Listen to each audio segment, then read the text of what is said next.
part of the Press Play Podcast Network.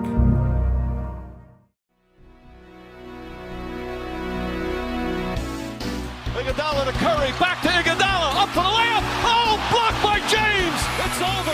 It's over. Cleveland is a city of champions once again. The Cavaliers are NBA champions.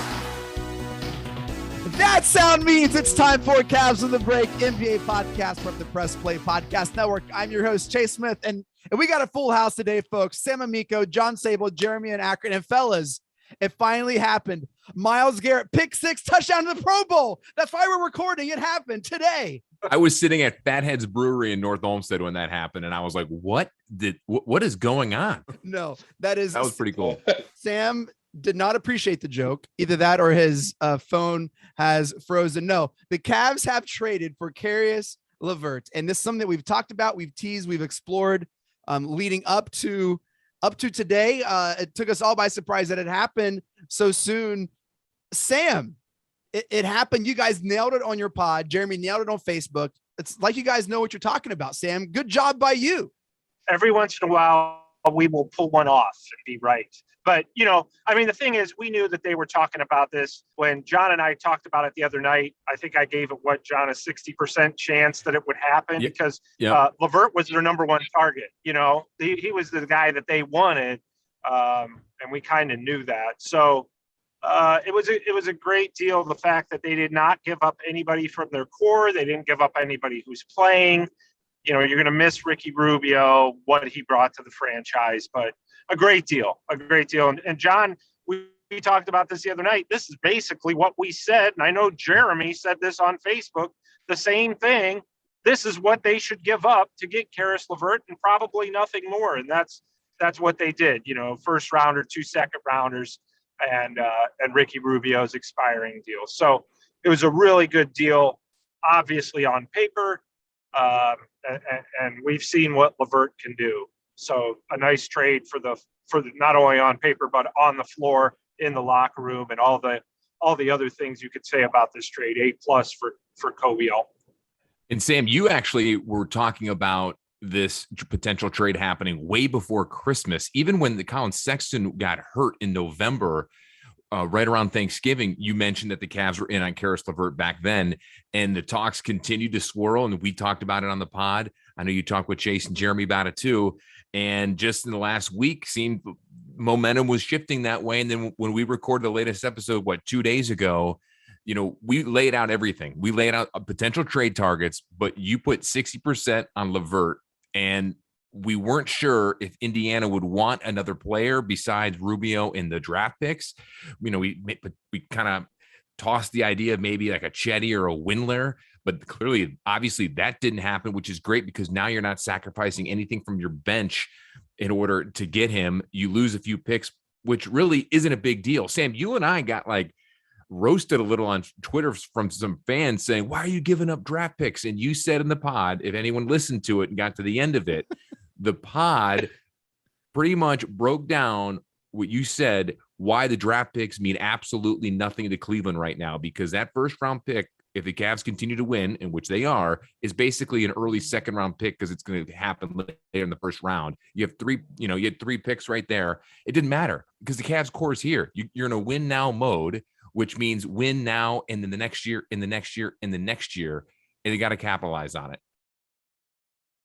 One of my proudest pod moments was I told the listeners the Cavs are going to trade that first round pick, whether it's for LeVert, whether it's for another guy, or whether it's before the draft. They are not going to use that pick.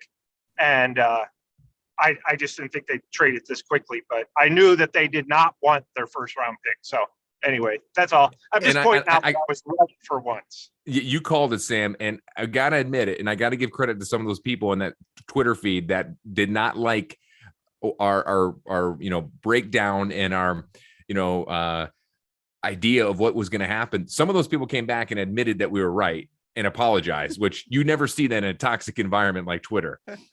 Never. Oh my gosh. So John, you touched on something, Jeremy, that I want to get your opinion on. Jeremy was at the game tonight. He said it was electric, just incredible atmosphere. Jeremy, John mentioned that this is a win now mode move. And Yeah. I agree. This takes away the innocence of what the Cavs are doing. This is a lot of fun. Oh my gosh, this is like, let's see how far they go. Jeremy, this changes the expectation. It changes perception of success and failure of this team. And at that game tonight, it didn't seem like there was a lot of pressure. It felt like a lot of celebration and fun, right? I mean, yeah. Has that spilled Chase, over to? I don't think that's mutually exclusive. I think this is a win now and in the future move. Look, LeVert's 27 years old. We have him for at least one more year. We can offer him an extension this offseason. We know that the Cavs have always had trouble just because of the perception, especially in the NBA, of attracting free agents. So we've always had to get a little bit creative in player acquisition. So right now, say we re-sign Sexton on a team-friendly deal for 3 years. We re-sign LeVert for a couple more years after this year. You have the core of your team, all 27 and under. So it's a great move for now. I think it actually probably, I mean, we're pretty close to the favorites to come out of the East, or at least compete to come out of the East. Plus, it sets us up for the future. It's a win-win, in my opinion. We didn't need another, 21-year-old player at the back end of the first round. I don't see a negative to this, even if doesn't get us over the hump. It's a move that's good for the future and good for now. I don't see a downside in any way. It's one of those rare occasions where there was a trade. It worked for both teams because Indiana wanted to tear it down. They wanted to start over. Those, as we talked about the last pod, those high second round picks are invaluable now because they don't come with the 5th year guarantee. So they're more flexibility for the teams. So Indiana loved to get in the Rockets' second round pick. It just worked great for both teams, but I don't think it's just a win now mode. It's a win now and build for the future thing. It's just the best of both worlds, in my opinion. Sam, Jeremy was talking about the atmosphere at the Rock tonight. We're recording this late Sunday night. Sam, you kind of felt that positive energy coming even from players and former players of the Cavs. This is just good vibes all around, Sam. Yeah, the players, they do get excited when there's help on the way, because we've seen a credit to the guys who have filled in for Darius Garland and Colin Sexton and Ricky Rubio. We'll talk about and all Goodwin. the Goodwin's players. coming up later. We'll talk about Goodwin. He'll have his time. Yeah, but credit to all those guys for stepping up. But, when you're looking to win games, the players who are here, who were here last year, Darius Garland, Colin Sexton, Jared Allen, Isaac Okoro. I'm sure there were a few more in there. Lamar Stevens, all those guys, Kevin Love, they all heard, this team stinks. They're on their way down. It's a mess in Cleveland. They heard that all last season. And from guys like us, as well as from other players and other teams. And so when they get help like a LeVert, a guy who's going to come in and help replace, the loss of Colin Sexton and the 16 points per game he was getting you this year, and Ricky Rubio getting you 13.5. Well, LeVert's last game, he had 42, right? Game before that, he had 26. So here's a guy who's going to come in and electrify not just the fans in terms of we have help for when our backcourt players go down with, some type of injury for even a short amount of time. This guy is a guy who can help you overcome that scoring loss. So, so the players, they get excited too. We think it's just us, but yeah, I got a text earlier from one who just sent the flexing emoji, and I think that they like the fact that, just like the fans and the media, that the Cavs did not give up anybody who was healthy in a regular part of the rotation. Initially Indiana wanted Okoro in this team. They were going to hold out for Okoro, and the Cavs were like, look, come on now, you guys are going to have to trade him and LeVert, and this is probably the best deal you're going to get. We're giving you the first rounder. We're giving you 2 second rounders. You can use those and move up. I don't think, frankly, Indiana's probably going to use this to make another trade and get even a higher pick. But as far as the Cavs were concerned, it's like, we're not going to put Okoro in here. It's kind of silly that you're asking. So, eventually Indiana came around, but yeah, everybody's excited. The players are excited, the fans, and it's a guy who's not an all-star, but a borderline all-star, and a guy who's excited to come to Cleveland, an Ohio guy. Exactly. It's just everything's there for it to create a lot of buzz around the franchise that has already created buzz on its own without him. So this is just an added bonus. This communicates to those young players of this team, hey, we love what you're doing. We believe in what you're doing. And so that's add to that. And that's really try to make a move. John, Caris LeVert fits perfect with what this team needs. It fits perfect with the how this team has been built. He's tall, he has length, he can create his own shot, and he's good on D, John. This is, I mean, almost the perfect fit.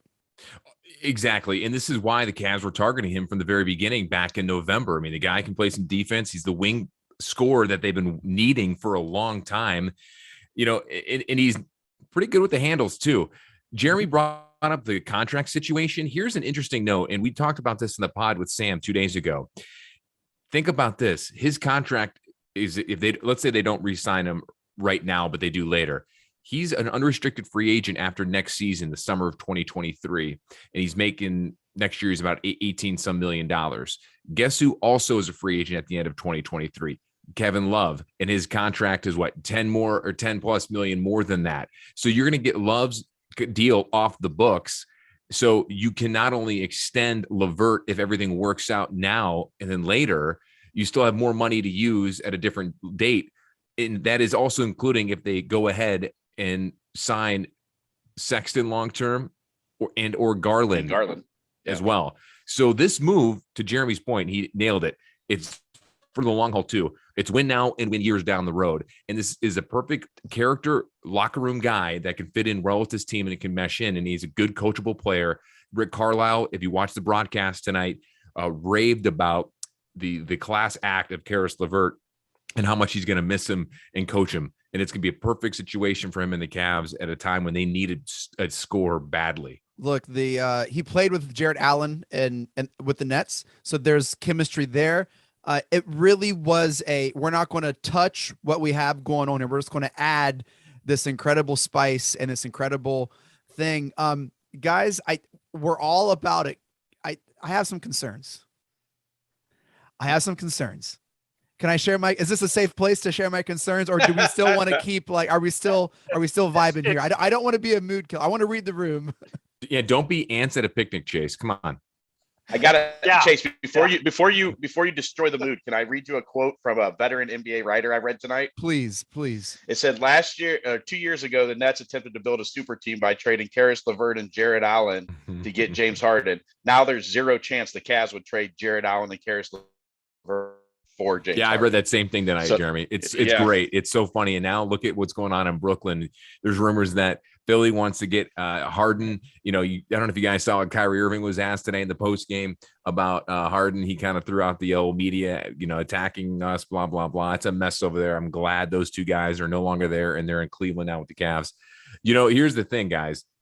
We said this when the Cavs acquired Rajon Rondo, albeit it was a small piece, but it was a move that they needed to make to get an available point guard, a veteran point guard, maybe not necessarily a scorer, which we know he's not a scorer, but they were all in. They're putting all the chips in then, and they're doing it again now. Mm-hmm. And so, if this move does not mean the Cavs aren't a legit contender, I don't know what isn't. I mean, if people aren't really paying attention now, I don't know what else they need to be doing. What are they doing?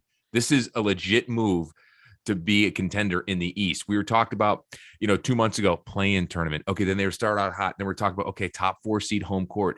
Guys, there's a legit chance they could be the number 1 seed in the Eastern Conference. Incredible. Not according to Chase. Well, John's jumping ahead to our overreaction or on point segment real quick. We're going to get to that, John, and spend a lot of moments. Here's my concerns. Unless anyone else has anything else to add, and then I'm just going to LeVert is injury prone. True. He has a history of not playing full seasons, of having injuries, and playing incredibly well for someone who's had him on a fantasy basketball team for 2 or 3 years. Like he's great when he plays, but he's not super consistent to play. And okay, I might get killed by this. He raises our floor more than our ceiling. Does that make sense? he helps us not be as worse as we can be. I don't know if he moves like I don't see us being that contender. I see us not being worse than a like 5 or 6, like solidifying us at like above a 5 or 6 seed. But I don't think this guarantees us like, oh, we are going to be in the top teams like the Bucks or like the Heat or like I don't see us quite there yet. Now you're talking to one of the most optimistic, unrealistic fans in the podcasts realm. It is surprising you say that, Chase, because you are Mr. Optimism in a lot of things. Now, right? Yeah, he's the last guy on the podcast I would think would say. I thought I would be saying that. Look, I love the move. It's a great move. I just don't think, moving the needle is such a cliche thing. I think he raises our floor. We're not going to be as bad as we could be because of him.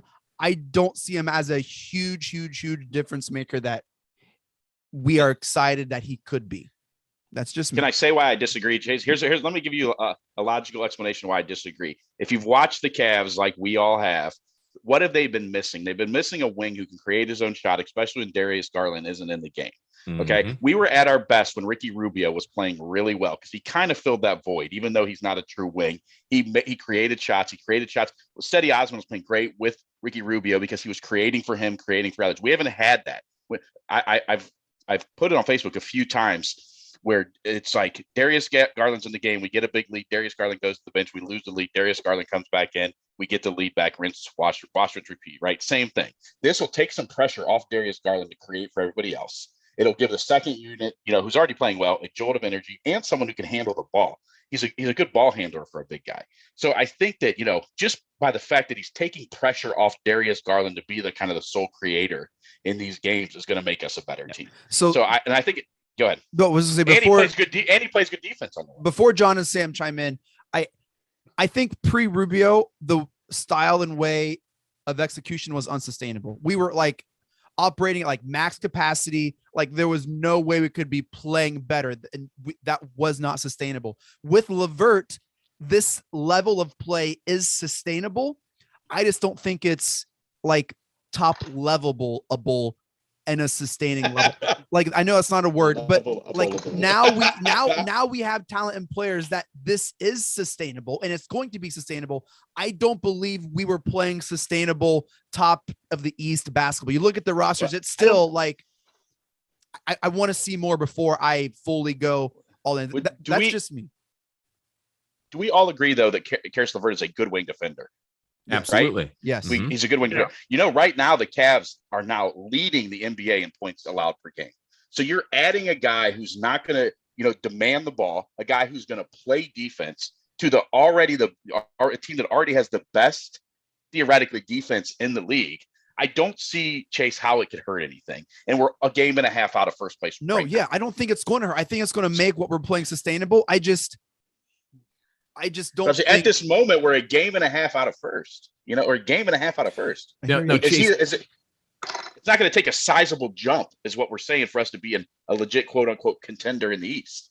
We already are the contender in the East. Exactly. And that's the point. And Chase, there wasn't one magical player out there that the Cavs could have traded for that could, maybe jump them to the, end all be all top team that could compete for a finals with Golden State. We're not saying that. I'm not saying that. I'm just saying, the East is so tightly packed and you make one little move when you're already on the cusp of kind of distancing yourself in a little, I don't want to say mediocre, but maybe like a B+ trade that I would rate this, or B+, not a B+ player, but a B+ type trade like this is, or an A- slam dunk win-win on both sides, can give you that type of player in that production and value that can give you a little bit more distance in theory from a Miami, a Milwaukee, a Chicago in the East. And that's all they needed at the time when they made that trade now. And especially with the way that they're playing and how badly beat up they've been. Look, I love the trade. I love he's a great fit. I'm not trying to like say don't like the trade. I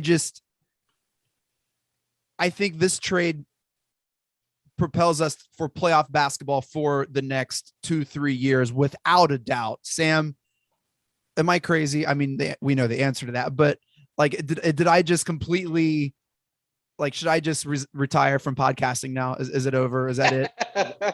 Well, don't retire because we need somebody to make fun of. I could do that. I could do that. No, I mean, here's the way I look at it. For number one, you just got a guy who's capable of erupting for 42 points, who just proved this. You got a guy who basically single-handedly beat the Lakers. And LeBron James came out and said, Caris LeVert just broke us down in the fourth quarter. This is the kind of guy he is. He's super explosive, okay? You got him for the equivalent of nothing. You gave up stuff you didn't want, that you would have loved to have had Ricky Rubio if he had two good knees, but he doesn't. You know, sadly, that's the case. So you seriously got this guy who's the wing player that you need, the player who can handle the ball, like Jeremy said, and relieve Garland. And, you know, he's explosive. He can defend on the wing. He's everything that you wanted. Now, granted, maybe he's not, you know, an all-star, but we have to remember that going out and getting all-stars, for one, those guys weren't available. For two, that's not always the answer, as we have seen repeatedly now with the Brooklyn Nets. It's all about fit in this league. Yeah. And the Cavs aren't trying. They would love to win the championship, don't get me wrong. But they are realistic, and it's let's be as good as we can this year while maintaining our core, finding an explosive player such as Caris LeVert, and this will lead us, as you guys have said, to future success, bigger success as our team grows. Chase, they weren't going to go out and be able to get, and they didn't want to, shake up the core to go get a Jaylen Brown. If they, you know, a Jaylen Brown. Or Hey, Jason you said it, not me. I didn't mention JB's name at all. That was all you. I mean, those are the kind of guys that will really move the needle on paper. But you're giving up Okoro, you're giving up Sexton, you're giving up, you know, picks. You may be giving up another player, probably giving up Jetty. Then all of a sudden, the guys who were here, like the Garlands and the Markkanens and the Jared Allens, and obviously the Evan Mobleys, you're like, why did they go get that guy and just shake everything up? Everything was going fine. These guys are welcoming this trade because they're getting a guy who can come in and fit, and they still have their entire team that's already been successful. So you have to look at it. I mean, you don't have to, but the way they're looking at it is we want to get into the playoffs this year. We want our young guys to get a taste of that. The young core of Garland and Allen and Mobley. We want those guys, and obviously Okoro and some of the others, we want those guys to get a feel for playoff basketball, maybe steal a round or two. Yeah. That's what we want. That's our goal. If anything beyond that is gravy. If we can do that this year, next year we'll try and take that next step. You know, and then the year after that, we try to become the Phoenix Suns or the Golden State Warriors, or the idea being that we want to keep our core together while adding talent little by little. We don't want to blow it up like we always did every year with LeBron, because eventually that runs its course, and eventually you turn into the Los Angeles Lakers, what they're doing right now. You know, so it's not about making a splash. It's about finding a guy who fits and is going to push your current core forward. You know, you look at the Lakers real quick. I won't stay much longer on this topic, but look at them. If they hadn't made any trades since LeBron got there, look at that. That team would probably be a lot better. Oh yeah. And I'm talking, you know, Kuzma, you know, and Brandon Ingram, really an all-star. Even I don't think he made the team, but he's an all-star type player. And you'd have Kuzma. Those guys, you gotta let your guys grow, and you gotta let them grow together. Because you keep blowing things up and you keep adding superstars, it's all, you know, you're spinning your wheels usually with a superstar. So I think that this team has a shot to be like the Golden State Warriors in the sense that we're just going to keep our guys together like Golden State did. And even though they play a completely different style, the Cavs do, we're going to keep this together. And that's going to be our means of success, because going out and getting a superstar and shaking up the court and making a big splashy move doesn't always work. Sometimes it backfires, and we've seen it backfire enough that I'm glad that the Cavs didn't do it. They wouldn't have been able to do it, but I'm glad that they didn't even try. You know, what's exciting is our ceiling is so undefined because Garland is getting better, because Evan Mobley is he's what 50 games in or whatever. Like the ceiling is so undefined. To bring in a player of LeVert's caliber, it just we're going to just have more consistent play. John, before we go to break, I know we got four people here, all caring and loving and want to talk. Man, this is a big move, man. It is. And, it's interesting. I look at this deal as something that obviously that can help them now, help them down the road. And if, there's already rumors that they're going to go ahead and try to extend him past next season. And whether you do it now or do it next summer or this summer, it doesn't matter. If it can get done, it can get done. But here's the thing. This organization is in a pattern that we have not seen before in a long time, even before LeBron. And that's building within the draft at a consistent rate and having your players not come from via free agency, not coming from the LeBron era. You're having a team here that is built from the ground up, from the bottom. You're talking about the floor, Chase. We were on the bottom. Yeah. And, Sam and I have mentioned this many times on the pod since the season started. This Cavs team, the way it's constructed, the style of play is very reminiscent of those Cavs teams in the late 80s, early 90s. It's an older style of game with the big lineup, but those teams were built, and it's a different era of basketball in the NBA, and I totally get that, but it still works, and it works from other teams like the Golden State Warriors. You build from your draft from the bottom up and without any free agency and without any major trades.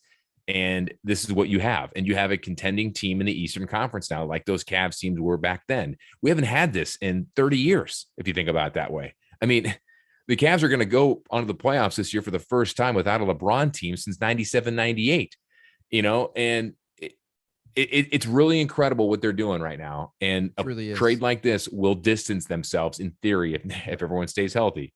Yes. And, trade deadline's coming up here. Sam, I don't know if they make another move. Maybe they go in the buyout market. I would like for them to look at another backup point guard. There's some names out there that they could grab that could be cheap. Maybe we can talk about that after the break. But Don's looking at my show notes here. I guess that's what hosts do. We know how to. Chase, can I follow John up a little bit there? Yeah, man. You know what? He's right. I think there was a point there where LeBron started the teams building their big three, and Brooklyn's probably the last one. Now, if you look around the league, the Phoenix Suns, the Memphis, the Jazz, the Cavs, these teams are all organically grown with supplemental pieces brought in, right? And I think that's kind of, we're back to that now. I think the days of trying to go all out to build a big three are done. And now it's kind of back to that. And we're kind of, one of the 3 or 4 teams that are at the, the front runners in that.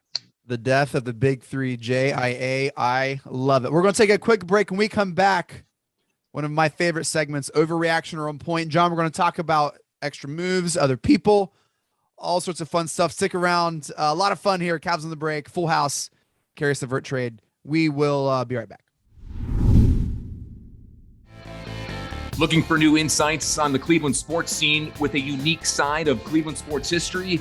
Then you found the perfect podcast. I'm John Sable. And I'm Scott Sable, and we're hosts of the Sable Brothers on the Baseline podcast, a podcast about Cleveland sports, but not your typical podcast about the land's sports teams.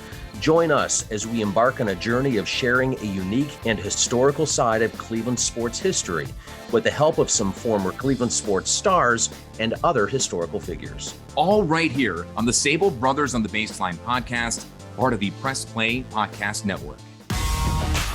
For the Dennis Maniloff Show, I'll tap into my 40-plus years of following Cleveland sports and 30-plus years of writing and talking about them, so as to bring you informed opinions and analysis of your favorite players and teams. I also will monitor the national sports scene and, when warranted, step out of the toy department and into the real world. And I'll always be on the lookout for special guests. By all means, join us. The R&R podcast going to be rocking and rolling with you because football season is underway. College, Ohio State, the Power Fives, the MAC, the Browns. Michael Regai, are you ready to rock and roll with some football? Kenny, I've been ready. This is our time of year. This is what R&R is all about. We're going to be with you every week. Kenny just said it. Browns, NFL, Ohio State centric. So you got to stay with us all fall and winter long here on R&R. That's right. The Regai and Rhoda podcast coming to you here on the Press Play Podcast Network. Subscribe now and don't miss a show.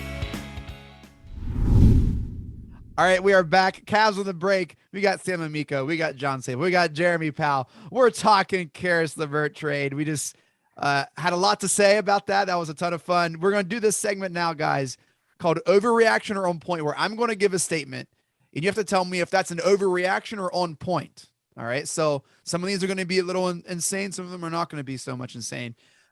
We'll start here because I think this will be a really cool way to enter this conversation. Here's the first statement of overreaction or on point. All right. Ricky Rubio's feelings are hurt. He hates the Cavs and will refuse to play for them again in the future. Overreaction. Absolutely. Yeah. No, I mean, he's a vet. He knows how this game is played. He knows the business side of things. And you know what? Exactly. He's not coming back this year anyways. And if the Cavs really wanted to, and if he really wanted to, if the price is right, and depending on how healthy he is, and they want to take a chance on him, making less than his half of what he was making this past year, they could re-sign him this offseason if they really wanted to do that. If both parties were engaged, it's going to come down to money, just like many other things are, though. Yeah, and that's where I was wanting to get at, right? Like Rubio understood. I don't think he's really been with the team. He knew that this was a possibility, almost a reality, and there is a possibility, like John said, if this really wanted to happen, Rubio could come back with the team. Obviously a ton of things going to happen in between then, but that's kind of, John, I think this is your first time playing. That's how this segment will go. Jeremy and Sam are, how about this one? All right, this is a good one. Caris LeVert makes Sexton a tradable asset. Overreaction or on point? I would say on point with that. And I put this in the story today on HoopsWire. I wrote a little bit about what some couple of GMs reacted and rival GMs. And one of them said, right now, from everything this GM had heard, he said that it doesn't seem to me like they want to move Colin Sexton this offseason, but it does put them in the driver's seat if they do. If they want to make a sign and trade, they're going to wait to see how LeVert fits, obviously, and let this play out. They don't need to worry about how Colin Sexton, Caris LeVert, Darius Garland fit together right now because Sexton is obviously out for the season. So they're going to see how this all plays out, and then it can give you a little more clarity on how to approach the Colin Sexton situation in the offseason. By all accounts, right now, tonight, they want to keep all three.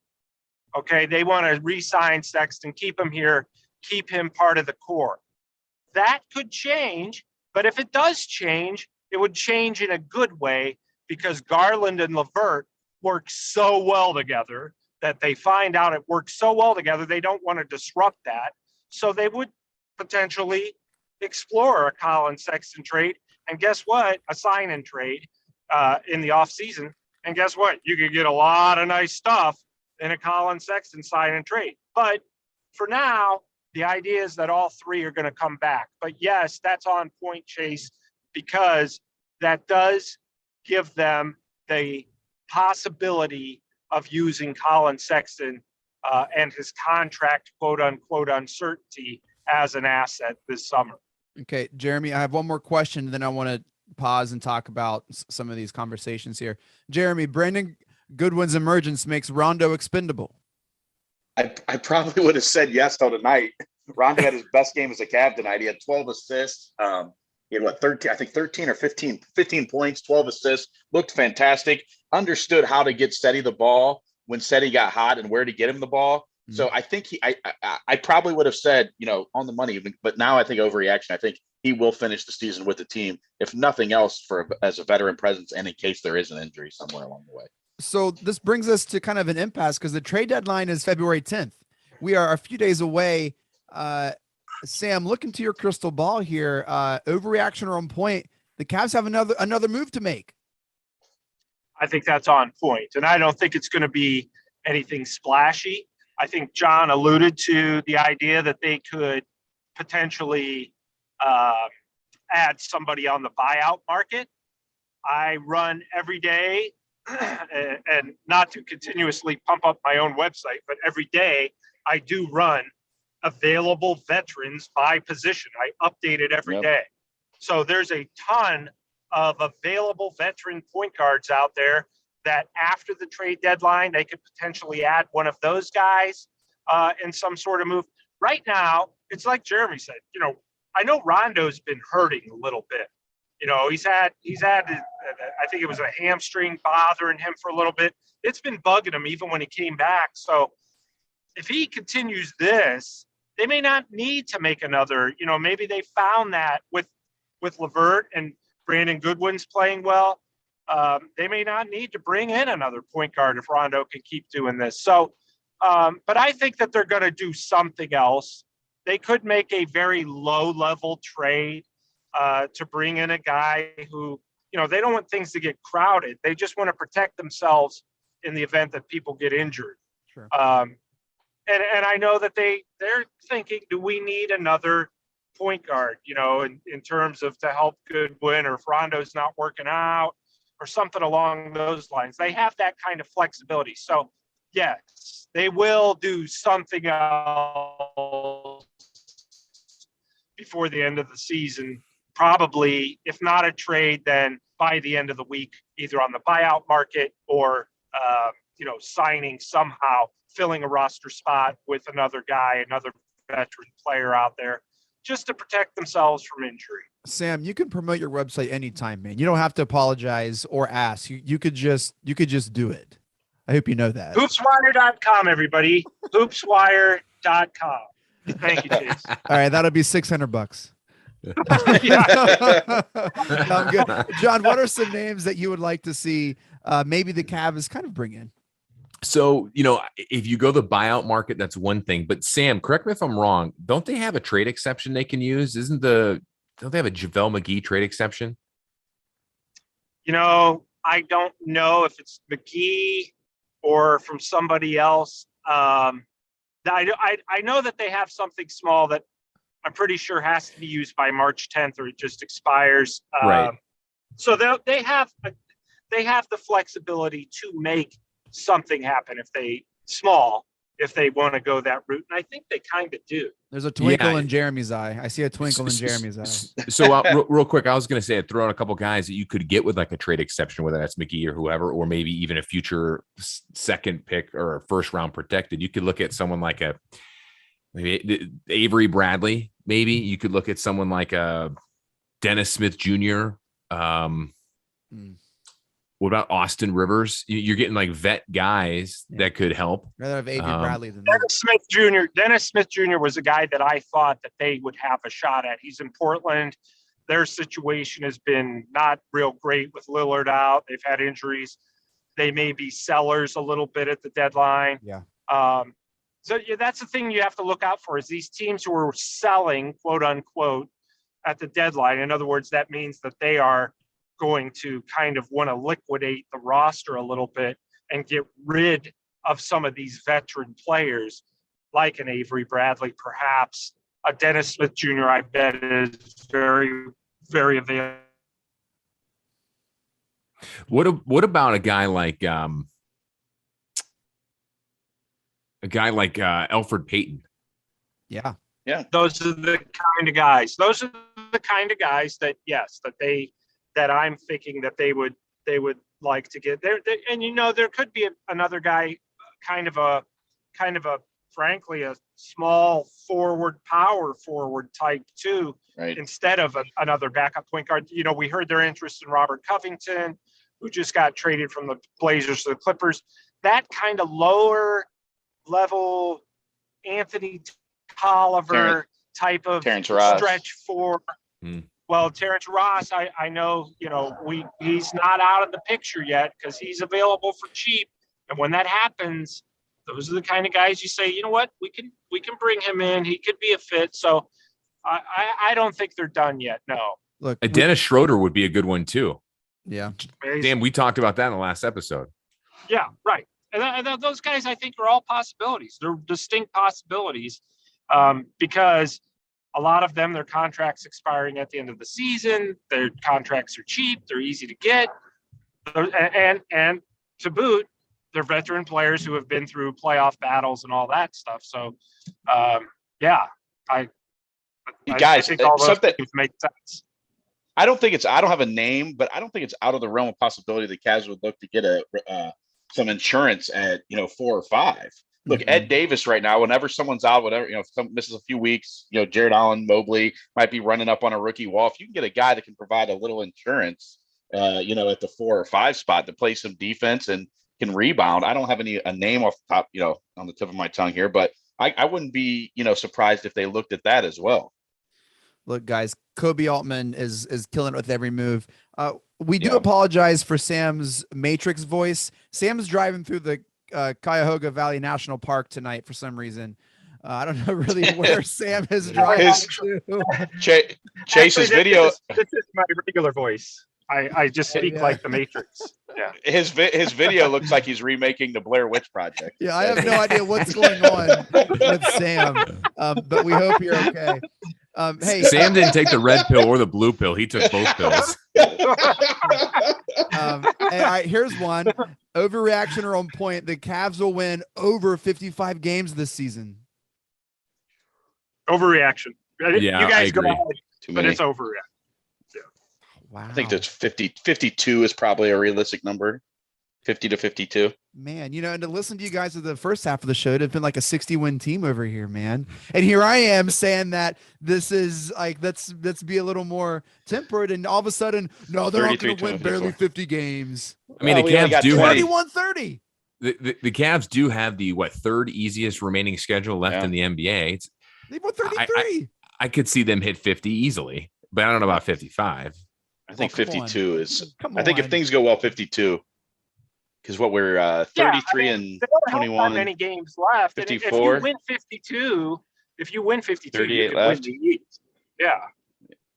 Yeah. So why not 55? It's a little overreaction. That mean they'd go like what?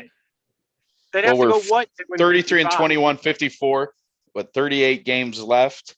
21 and 7. Help me out here. Everyone's afraid to do math. Everyone's afraid to do math. I'm a public school kid. Someone do this math. Yeah. They promised me I'll write it up right now. They got 28 games left. You have 28 right. games 28 games left. Right. So I said 54. You have to go 22 and 6. Carry the 1. 6. That's not going to happen. 22 and 6. That's a big lift. That's a big ask. I mean, you still have a game against Miami, Chicago twice, Milwaukee, Philly. You got 4. You got Philly 4 times. Yeah. Atlanta, I think once or twice. Atlanta's circle in the drain though. Oh no, wow! They don't play Atlanta. Jeremy, the death of the big 3, and we have the Hawks are circling the drain. And Toronto.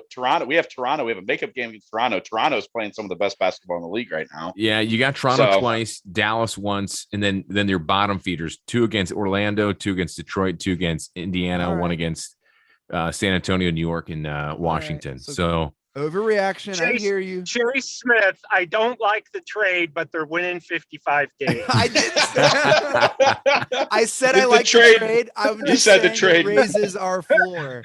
He says it might make us marginally better, is what Chase said. It will keep our level of play sustainable. All right. Overreaction or on point. Cavs will finish in the top 3 in the East. On point. Yes, John, I love it. I didn't hesitate one bit. No, you I mean, didn't. the only three teams you're worried about there, well, I should say four, would be Chicago, Milwaukee, the Cavs, and Miami, right? Yeah. So Totally.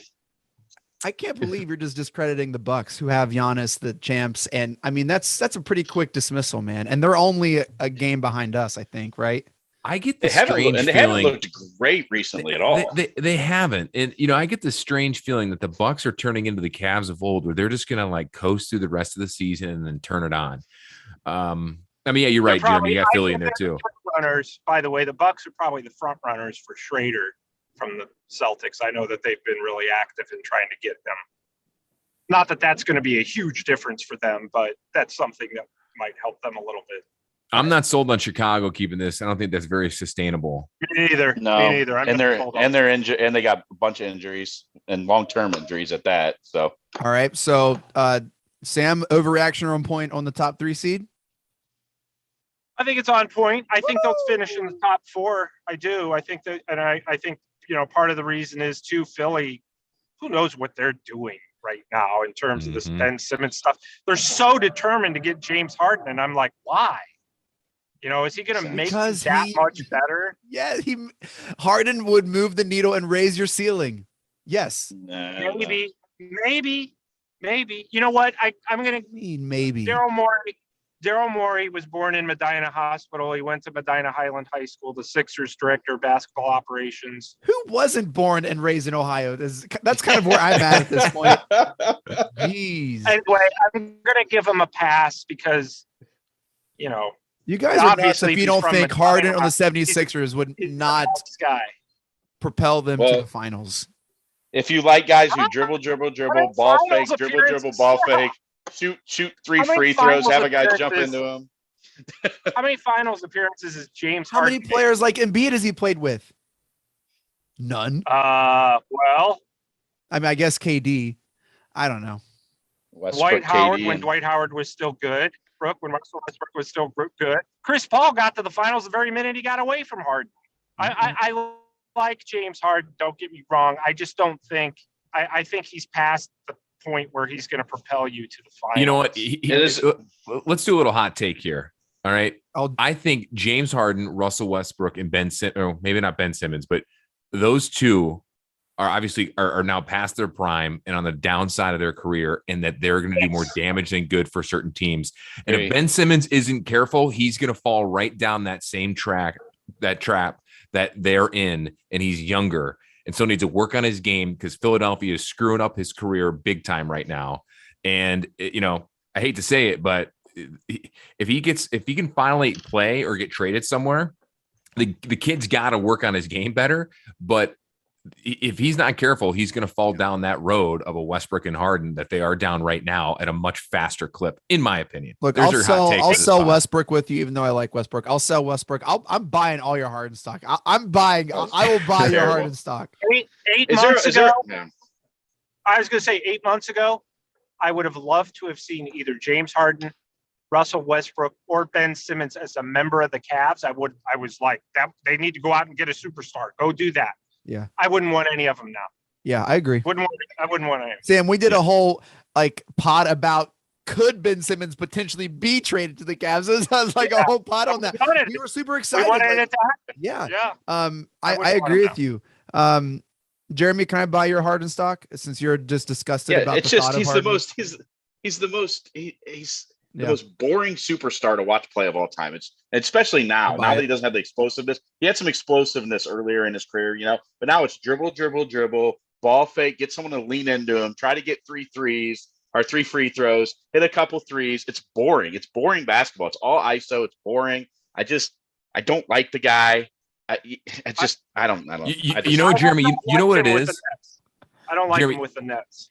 Yeah, I don't either, Stan. But Jeremy, you know what James Harden's basketball skill set is right now?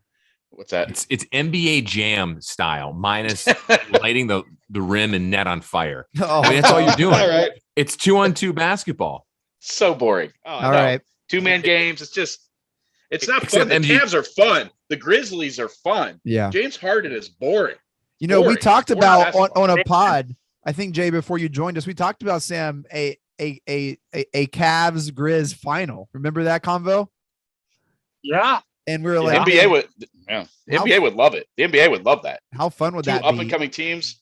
Everything's about like what's next, right? Well, what's next is the Cavs and the Grizzlies possibly, and then the future is now. NBA would love that. I don't know if the markets would love it though, because I don't think they'd like it in terms of the rating. But yeah, that's fair. Okay, here we go. Final one. Would be fun. It would be. Absolutely. Overreaction or on point. Cavs will win the title. Here we go. It's a overreaction. Okay. Yeah. LeVert isn't a title maker. What? Here we go. Chase can't take his L on the Caris LeVert thing. He's going to keep coming back to it. 2025. 2025, they're winning the title. I like it. Ooh, wait. So, Sam, you're saying here as we record this on Sunday, February 6th at 11:34 p.m. How about in if I say there's a 2022. 60% chance they win the title in 2025? All right, we're going to the future books right now, boys. Future books. I will say this. I just had a friend who put money on the Cavs to win the East because they were 20-1 odds. And he liked where they're at. It's with the East in shambles and all that stuff. He goes, that's the value bet right there. Yeah, I think obviously overreaction this year. It's just hard to know the ceiling. Mobley could be a young Giannis. We just don't know what Mobley could be. Garland could be. I mean, for as crazy and not the person crazy, but just as wild as Kyrie's career has gone, he was excellent for the Cavs. We could have this transcendent talent at point guard. We just don't know the ceiling of these players, and that's what makes it so exciting. Sam, I hear 2025, and that sounds so far away. Like it's really not. I mean, but 2024? Oh no. Maybe. I don't know. I just think you've got to take some lumps here in the playoffs. Usually that's how it goes. But the Milwaukee Bucks were winning the championship last year, so anything's possible, especially as both Jeremy and John have said that, the new wave of the NBA is not to have a big three, but to have really good players at most positions, as opposed to 2 or 3 big superstars. And then everybody around them is kind of like one step away from the G League. Mm-hmm. So I think that if you have a balanced, deep team like the Cavs clearly do, they have a coach who has been the perfect voice for this group. Who knows what, like you said, Chase, who knows what the ceiling is, but it's very, very promising. Yeah. And who knows how fast that will happen. They're going to have to make some more moves within the next couple of years with obviously Kevin Love getting up there in age and his contract coming up. And, there's going to be a couple other moves. They've got to figure out what to do with Sexton. So I think the sky's the limit in a very short amount of time. 3 years is not that long. That's true. Especially when you're old like me, it'll feel like 2 weeks. Sam. Well, to Sam's point, the window is open for a little while here. Yeah, Kobe went window shopping today. I love it. He did. We got LeVert. Here's the thing. The window is open. They can make more moves here the next, this offseason, next season. This time next year, we're going to be talking about Kevin Love's expiring contract, So, I think what's intriguing despite the move today and what happens the rest of the season is 2 things. One, heading into what happens with Colin Sexton's contract. We have beat this, situation in projecting and predicting what's going to happen to him to death on the pod since last summer during the draft. Chase, that. Sam knows that. But we don't know what's going to happen. They can sign him. They could trade him for more pieces.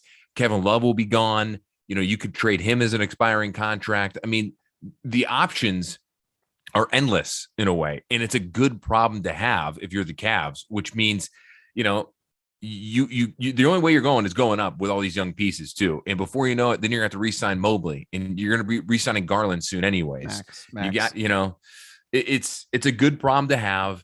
They've got a lot of good pieces in place. Some of the best young core in the league, right behind, Phoenix, Memphis is up and coming.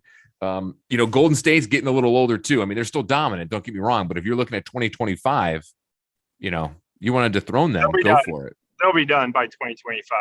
Oh, yeah. So many takes. Like I can't even like begin to like cut them all out and like put them out there. Jeremy, when is the Cavs title window? When do you see that? I think 2024, 2025. I think that's it. And for all those reasons you just said, and you're right, we don't know what Evan Mobley becomes. I'm leaning towards more a Kevin Garnett type, but he could be one of the most dominant big men in the game right away. And we have all these guys that are young, minus the Kevin Loves. Everybody else on the team that contributes is 27 or younger. Look, so the window is not now, but the window, like Sam said, it generally does take. It's a process generally. Get to the playoffs, win a playoff series, keep moving up. So I'm going to say 2024, 2025. Those years is the playoff is the championship window. And it's going to be interesting to see what they do in the playoffs this year. If they win around, great. And they're done, fine. Why can't they be this year's Bengals? Right? They don't know what they don't know. Like they don't know. Like I don't exactly. Chase is not going to stop until we say they're winning it all this year. If only we hadn't have traded for Caris LeVert, we'd be on our way. Right. Yeah. Right. Yeah. Well, we talked about this before, guys. I mean, they're young and they don't know what they don't know, what Chase just said, but they're so young. They're playing without any pressure, playing with house money. Can they keep that up throughout the rest of the season? Yes, I think they can. Can they ride that into the postseason? I think they can too. So, even if somehow they got swept in the first round, the season's still a success. Don't get me wrong, but they're talented enough to make that's a whole other podcast, John Sable. I don't agree with that right now. I if they lose the first round, I think it's a disappointment, and that's not a take. Well, Chase, I've got to shout. My Matrix voice is screaming no right now, Chase. The second best thing to winning a title is having a young, promising team like this. And yeah, you'd be disappointed. Don't get me wrong. I think everybody would be. But the fact that you've given your fans a regular season full of fun and hope, and that hope extends beyond what happens this year. To me, the disappointment at this point would be like, you got the 8th seed, or you're playing in the play-in tournament, or you didn't really give much of a showing at the end of the year. That would be disappointing considering how far they've come. But to me, I just think right now it's been gravy, and anything beyond this is a big bonus for this season. Next year, you're going to have bigger expectations, but this year, just let it play out, enjoy it, and don't worry about what the end game is going to be this particular year in 2022. All I'm going to say is I don't think this LeVert move is a whatever happens move. I do think this accelerates that timeline a little bit. And maybe sure, I agree with that. Yeah. And maybe the seeding matters. Maybe if they're a high seed, well, geez, I don't know. You're right. It is fun. It's been an incredible season, but that has kind of like they've cashed that in with this trade. I think internally, I don't know if the fans will, hold that expectation. But I think internally, I think they're looking a little to make a little run. Why can't they be this year's Hawks? Why can't they make a run? Sure. Sure. I think there's truth to that. Why can't they be this year's Hawks? They're certainly thinking that. Yeah, let's get to the Eastern Conference Finals. Let's go. We got a shot. We're I agree with that. As anybody in the East, but I don't think it's going to be a huge disappointment.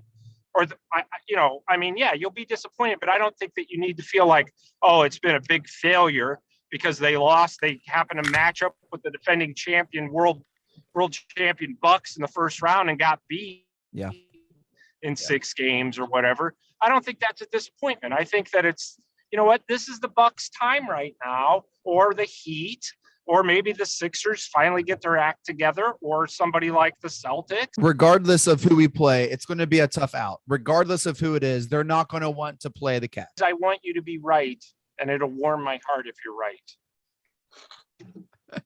All right. Well, that does it for the greatest segment of all time. I mean, there's no disappointment here, guys. We got a full house and we did it, an episode that I think we did a pretty good job not talking over each other, guys. So no disappointment here, no failures, all good things, guys. Good work. Hey, man, this is a fun talk, and I can't wait to have this conversation again when playoffs starts down the road here. And that does it for this episode of Cavs on the Break NBA podcast. Thank you all so much for downloading and listening. Shouts to the Press Play Podcast Network for making this possible. Make sure to follow us on Twitter at Cavs on the Break. We always follow back. That's how we are. You can follow Sam on Twitter at Amico Hoops. Each of his works and writings at hoopswire.com. You can follow John on Twitter as well. Catch his podcast, Sable Brothers on the Baseline. They do awesome work. They just had Tyvis Powell on to talk Browns football. It's going to be good stuff there. Do you guys drop that yet? It will drop later this week, and I got to tease something else. A little surprise for you, Chase. Coming up, our next episode, a former Cavalier basketball player going to be coming on. Oh, baby. Well, I cannot wait. Jeremy is with the Cavs on the Break all season long. His pod, he's launching his own pod here in the spring. Jeremy is excited about that, my man. Yes, sir. Cannot wait. Thank you, guys. That was one of the more fun shows I've ever done on the hundreds of podcasts I've done. That was really fun, guys. Good. It was good. Sam, any final thoughts, my man? No, I just want to let you know that we pick on you, but we love you. Oh no, it's all felt. It's all felt. Even when I'm not around, I still feel it. Sam's giving you a big hug from the Matrix. I always tell the guys, if they have anything bad about you to say it behind your back so it doesn't hurt his feelings. Yes. Sam, your video just came up, and I swear I saw the Mothman's eyes behind you. So I think this is a do. Good time to end it then, I guess. Yeah. Hey, what if we all say Mike Breen, take us out? Can we just all try it together? All right. So start on 4. I'm going to count to 3. We all start on 4. 1, 2, 3. Mike Breen, take us out. Congratulations, Cleveland. Your decades-long wait is finally over. The Cavaliers are NBA champions.